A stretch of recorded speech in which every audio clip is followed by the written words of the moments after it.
আসসালামু আলাইকুম। আমি ডক্টর ওমর মাহদী আবিদ। গত ১৭ দিন আগে পিএলআইডি রোগীর একটি অপারেশন করেছিলাম। রোগীটি আজকে ফলো-আপ এ আসলো।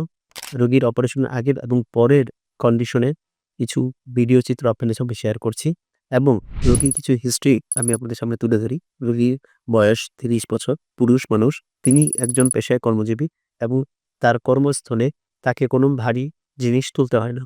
তবুও গত ৪-৫ বছর আগে তার ১ম পিএলআইডি রোগ ধরা পড়ে। রোগী শহরে এবং শহরের বাইরে বিভিন্ন জায়গায় চিকিৎসা নিয়ে থাকেন।